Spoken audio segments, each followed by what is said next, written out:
Good day, my friends, and welcome to the 10-minute book talk, where best-selling authors talk all things bookish with you for 10 short and sweet minutes. My name is Marie Bostwick. I am here today with my dear friend, Katherine Reay. Rachel Linden is off traveling the globe and making everyone super jealous, so she is not here with us today, but we do have a dear friend of mine, a talented author of her newest book, A Good Measure, the fabulous, the lovely, the delightful Nan Rossiter. Welcome, Nan. Hey, Nan. Thank you. Hi. Glad to be here. Honored to be here. Are here. Nan and I go back a long way. We lived, probably 15, 20 miles from each other for a long time in Connecticut. And I actually had the privilege of reading your very first book while it was still in a manuscript. And we ended up at the same publishing house for many years. So we were stablemates for a long time. So it's really a joy to have you here. I have gotten, as soon as I see a Nan book, I order it right away. And this came to me a while ago. And so I'm super glad you're able to join us today. Nan, tell us a little bit about your book, A Good Measure. Okay. So Good Measure is the third book in a series, my Savannah Skies series.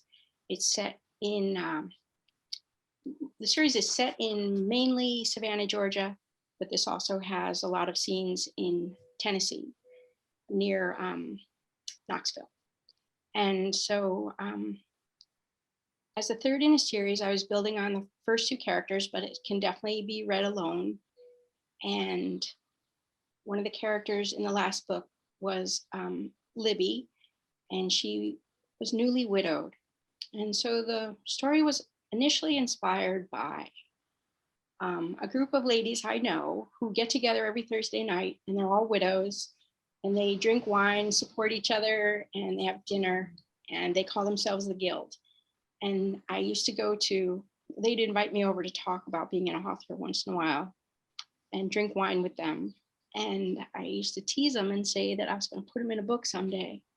And so this is that book.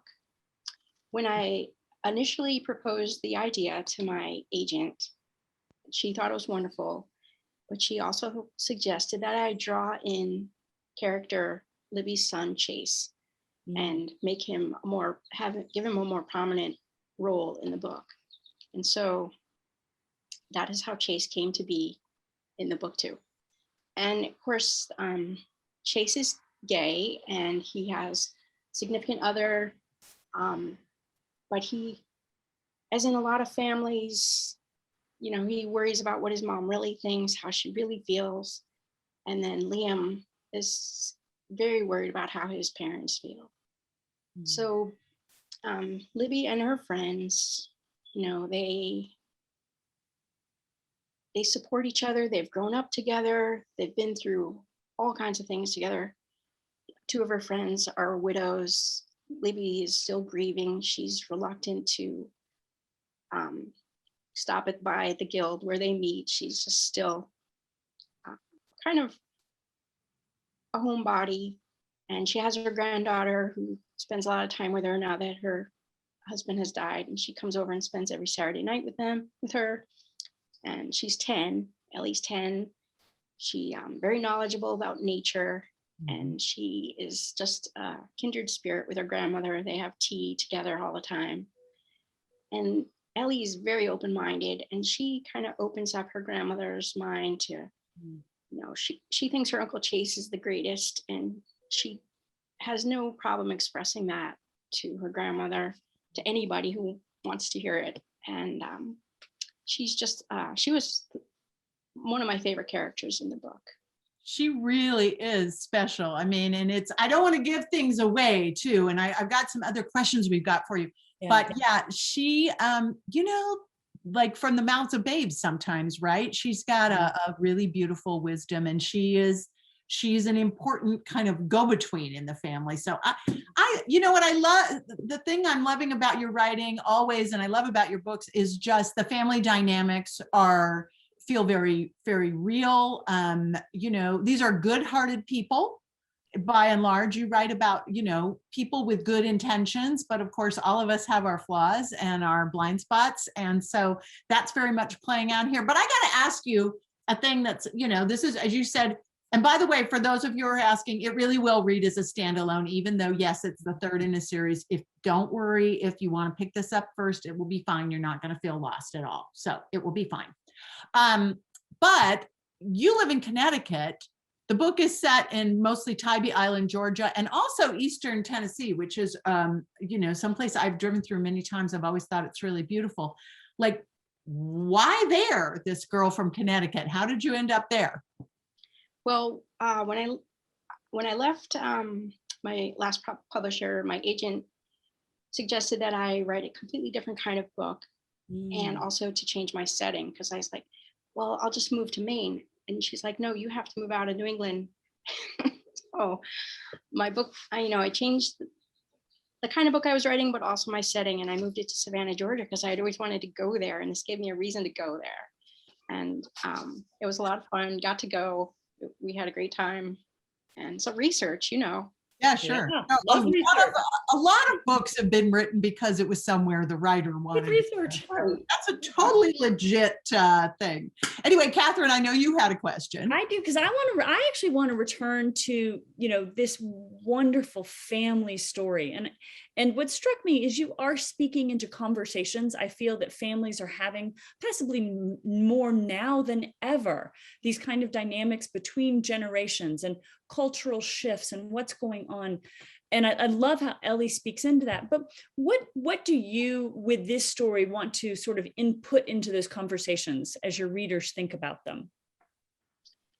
Well, my goal was to really to open hearts, and because so many families are having this difficult conversation, and I have someone close to me who is gay, and I know that it's not a choice, and so many, I don't know, it just seems like so many people struggle with this, and so my goal was to just show how amazing Chase is, and then to show the difficulties that some kids face, like Liam does, and to show how absolutely heartbreaking it is to have your family, not be open to it, and just show that contrast. And, ultimately, the title of the book is inspired by a verse in the Bible, which I know we're on a time measure here, but it comes from Luke chapter 6, verse 38. Give, and it will be given to you, a good measure, pressed down, shaken together, and running over, will be poured into your lap. For all the measure you use, it will be measured to you. And I really feel like the way the book ends, it shows how each of the characters have given something of themselves, and it's turned around and come back to them tenfold. Yep. And that was, each character, like Chase's friend Quinn, for her to do what she did for them, you have to read the book to find out. It's just the way it all worked out. It shows how life truly is like that. I mean, if you give of yourself, you get more in return. And love wins for everybody. Yes.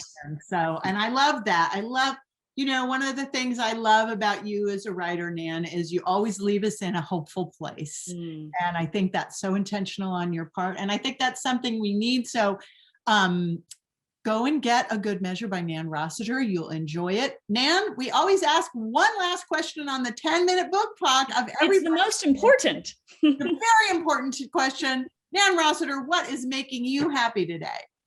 Today specifically, or today in general? Oh, this week. Either one. Sure. Just getting to spend time with family again. Honestly, we had our oldest son down and his wife over the weekend. We were playing cornhole, and it was just such a treat to have a family picnic and be together. Well, thank you, Nan, for joining us here on the 10-Minute Book Talk. you. Join us every Wednesday, friend. We've got a new episode every Wednesday. You won't want to miss it. We've got the best authors here with the best books. We'll see you next time on the 10-Minute Book Talk. Bye-bye. Thank you. Thank you.